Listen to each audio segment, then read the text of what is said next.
Chapter 17. John. John had light brown hair and a round head. He was Joe's best friend. John was one of the smartest boys in Mrs. Jules's class, but he had one problem. He could only read words written upside down. Nobody ever wrote anything upside down. But it was only a little problem. John was still in the high reading group. He just turned his book upside down. It was easier for John to turn his book upside down than to learn to read correctly, but the easiest way isn't always the best way. Mrs. Jules said, "John, you can't go on reading like this. You can't spend the rest of your life turning your books upside down." "Why not?" asked John. "Because I said so," said Mrs. Jules. "Besides, what happens when I write something on the blackboard? You can't turn the blackboard upside down." "No, I guess you're right," said John. "I know I'm right," said Mrs. Jules. "You are going to have to learn to stand on your head." John couldn't stand on his head. He had given up trying. You would have too if you had fallen over as many times as he had. Joe was John's best friend. He could stand on John's head. Every time John fell over, Joe stood on his head. After all, what are best friends for? "My head is too round, Mrs. Jules. I can't stand on it," said John. "Of course you can, John," said Mrs. Jules. "If Joe can stand on your head, so can you." "It's easy." "I can't," John repeated. "I always fall over." "Nonsense," said Mrs. Jules. "All you have to do is find the center of balance. Now up you go." John put his round head on the floor and swung his legs up. He fell right over. Then Joe stood on John's head. "See, John, it's easy. Nothing to it," Joe said. "We'll help you, John," said Mrs. Jules. "Joe, get off of John's head and get me the pillow from under my desk. Nancy, Calvin, come here and give us a hand." Mrs. Jules took the pillow from Joe and set it on the floor. "All right, John, we'll surround you," she said. "We won't let you fall." John put his head on the pillow and swung his legs up.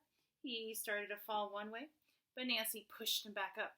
Then he started to fall another way, but Calvin straightened him out. John kept falling a little bit this way and that way until at last he found his center of balance. "Hey, look at me." Now I can't read it. "Look at me," said John. "I'm up. I'm really up. I'm standing on my head.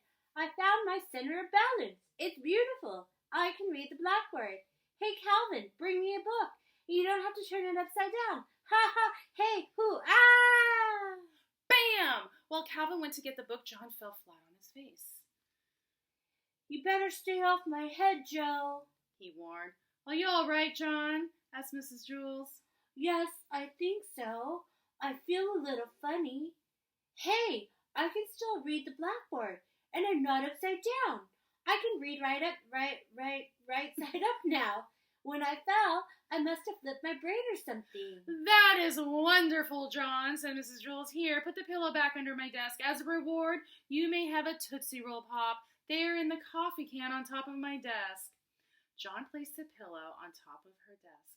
Then he looked under the desk, but he couldn't find the Tootsie Roll Pops anywhere. Oh, John.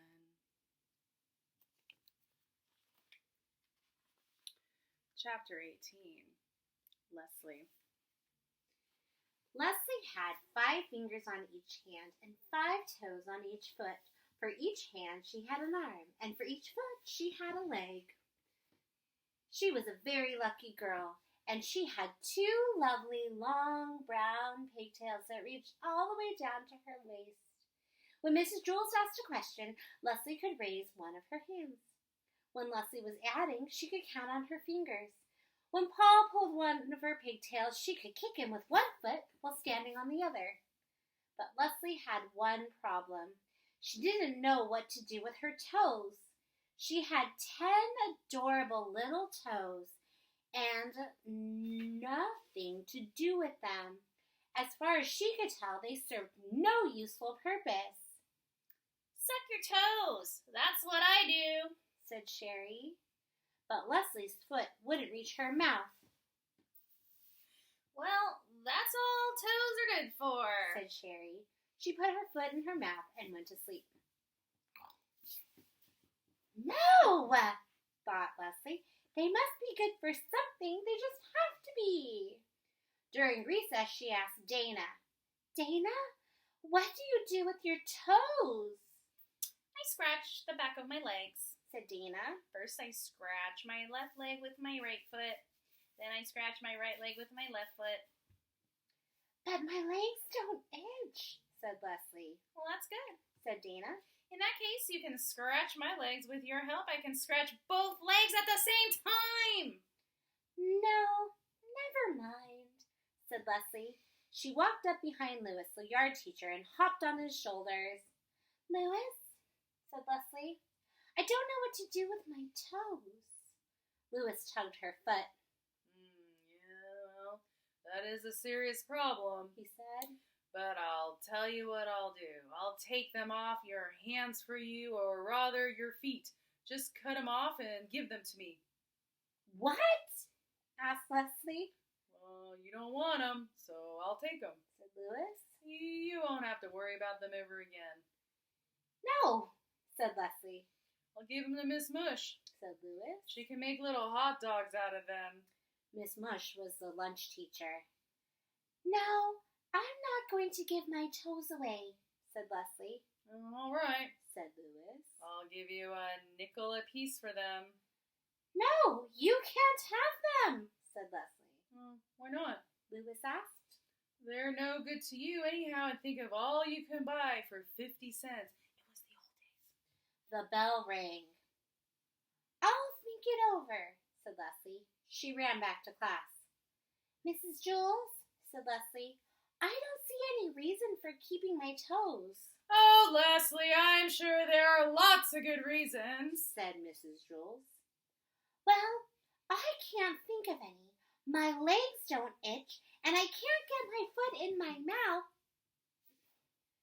Louis offered me a nickel apiece for them, and it seems to me like a good deal, but I wanted to check with you first. I think Louis was pulling your leg, said Mrs. Jules. No, said Leslie. He was pulling my toes. Well, what would he want with your toes? asked Mrs. Jules. I don't know, said Leslie. But if he's willing to give me 5 cents apiece for them, then I'm going to take him up on that. That's 50 cents. At lunch, Leslie walked up to Louis. Okay, Louis. Oops. Okay, Louis, she said. You can have my toes for a nickel apiece. That will be 50 cents. Not so fast, said Louis. Let me look at him first. Leslie took off her shoes. Yes, said Louis.